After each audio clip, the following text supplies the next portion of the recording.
I've heard a story of a woman, right?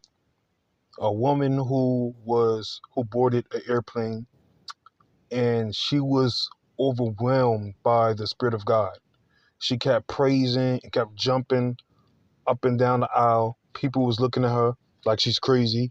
And, she was still praising the Lord. She was crying. She was weeping. She was like in full passion of the Holy Spirit. And people was looking at her like she was crazy. Some people were mocking her. Some people were confused. Some people were laughing. Some people looked concerned.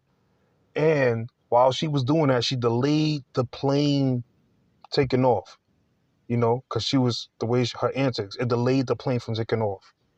And by the time, TSA security came and they took her off board, they found out that if the plane had taken off, the plane would have crashed. Something was wrong with the plane. It was an oversight. Somebody overlooked a certain issue with the plane.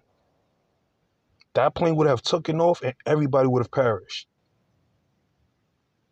I've heard another story of where a guy, he said, through the Holy Spirit, he felt the conviction of the Holy Spirit. He felt the Holy Spirit tell him to do a handstand by like a 7-Eleven.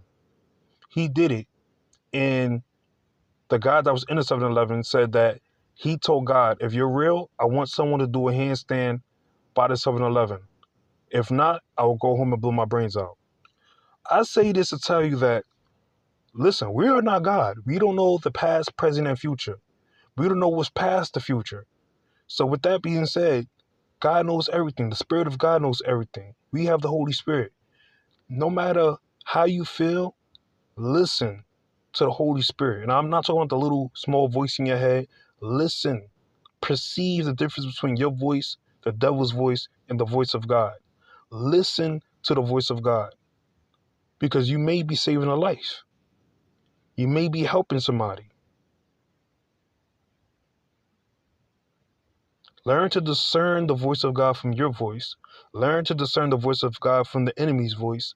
And when you learn that, learn to be obedient to the voice of God, because you can truly be saving someone's life and not even know it.